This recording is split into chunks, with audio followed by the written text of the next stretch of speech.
Yo, what's up, family? So, what does it mean to be a stumbling block to somebody? To be a stumbling block to your brothers or your sisters? In the midst of a series of laws regulating the treatment of others, we find do not curse the deaf or put a stumbling block in front of the blind, but fear your God. I am the Lord. Leviticus 19:14. Family, obviously putting a rock or a brick in front of a blind person is cruel, but the New Testament takes it into like a spiritual metaphor where I believe it's in 1 Corinthians chapter 1. I think it's 23, where it's saying, the Jews preach Christ being crucified, to the Jews a stumbling block, and to the Gentiles, was foolishness. And the idea that the Messiah would be crucified basically was a stumbling block to the Jews, something that tripped up their beliefs of what the Messiah would be like. But most of the time, family, a stumbling block refers to something or someone who keeps another person from having a relationship with God, basically. In Matthew 18:5-7, Jesus says, "And whoever receives one such child in my name receives me. But whoever causes one of these little ones who believe in me to stumble, it would be better for him to have a heavy millstone hung around his neck, to be drowned in the depths of the sea." Woe to the world because of stumbling blocks. I mean, man, they're everywhere. Even in today's time, they're probably more prevalent today. For it is inevitable that stumbling blocks are going to come, family.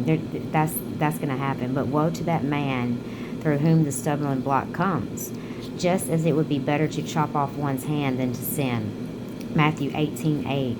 In the kingdom perspective, it would be better to basically drown than to lead a little child into sin.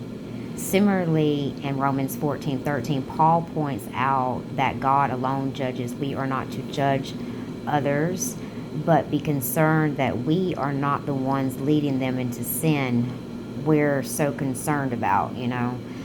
Stumbling blocks also arise when the path is a little more ambiguous. The mature Christian life allows some freedoms that seem contrary to an obedient, disciplined faith.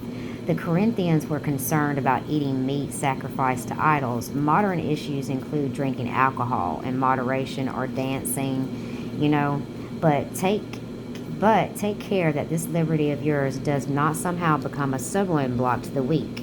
1 Corinthians 8:9.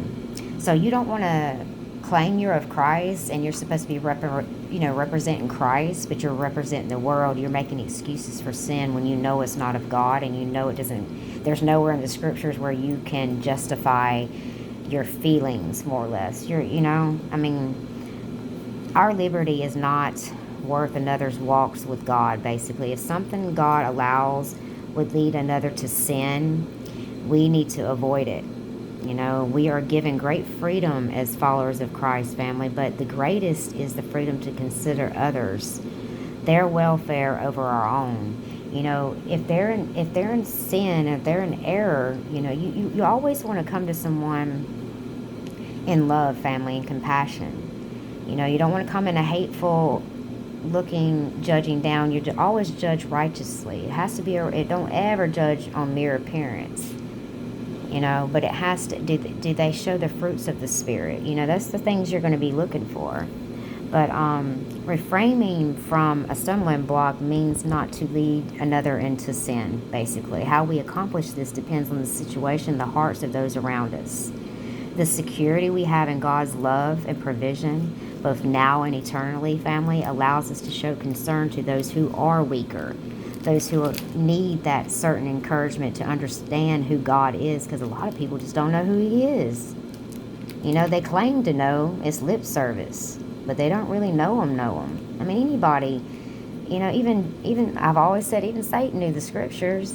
Just because you say God or you post God here and there doesn't necessarily mean you're a woman or a man of God. In some situations, that means living in those freedoms to, that God is the God of grace.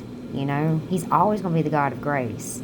But He knows your heart and your intentions. The heart is deceitful above all things. Family, when someone tells you to follow your heart, that's not the best advice. Just saying.